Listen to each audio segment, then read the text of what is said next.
La famille se constitue d'abord de toi-même, monsieur et madame et les enfants. C'est ça d'abord la famille. Mais il y a des familles, je te dis, c'est eux-mêmes qui sont à la base de ta destruction. C'est eux-mêmes qui travaillent pour détruire ta vie, pour détruire peut-être ton ministère, pour détruire ton couple. Dis-moi, quand tu es issu d'une famille comme ça, tu vas faire quoi avec une famille pareille? Aider une famille comme ça, c'est toi-même rentrer, te précipiter même dans la tombe. Les premières personnes que j'estime, moi, qu'il faudrait aider, et que ça c'est primordial, comme la Bible nous dit, honore ton père et ta mère. Lorsque quelqu'un te demande et que tu lui donnes avec facilité, donc ça devient comme si, ah, donc toi, demain si tu reviens encore me demander que je te dis non, automatiquement tu fais de moi ton. Si j'ai des choses que je dois faire, offrir, acheter, j'achète d'abord pour mes enfants. J'achète pour ma femme. Le reste, les frères, les sœurs, etc. et tout, ils viennent après. L'amour doit être à la base d'une vraie famille. Mais aujourd'hui, qu'est-ce que nous voyons? Les mêmes personnes qui te combattent, ce sont les gens de ta propre famille. Quelqu'un qui t'aime pas, c'est ton propre frère. Il t'aime pas. Il passe dans la rue, quelqu'un dit, ah toi tu ressembles, c'est telle personne, papa Elior, c'est pas ton frère. Non, je le connais pas. C'est ton frère de sang, même père, même mère. Mais tu dis ça.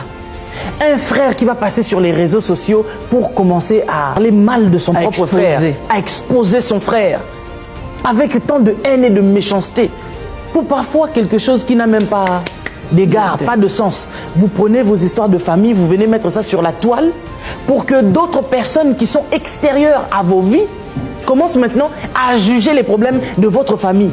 Alors que normalement, les linges sales s'élèvent en famille. Ça, c'est pas la sorcellerie. Après avoir fait pour mes enfants, je fais pour les autres aussi, je peux. C'est pas une obligation. Mais dans nos familles aujourd'hui, c'est comme si on nous oblige à exécuter en fait ça. Nous, je suis désolé.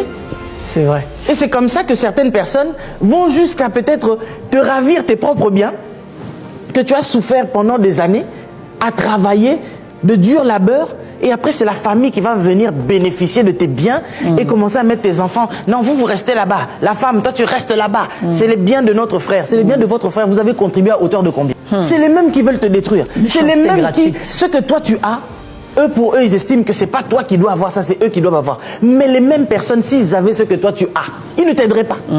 Ça, c'est moi, c'est le constat que j'ai fait. Parce que j'ai regardé autrefois, quand moi et mon mari, on n'avait pas un rond. Je n'ai vu personne venir nous aider.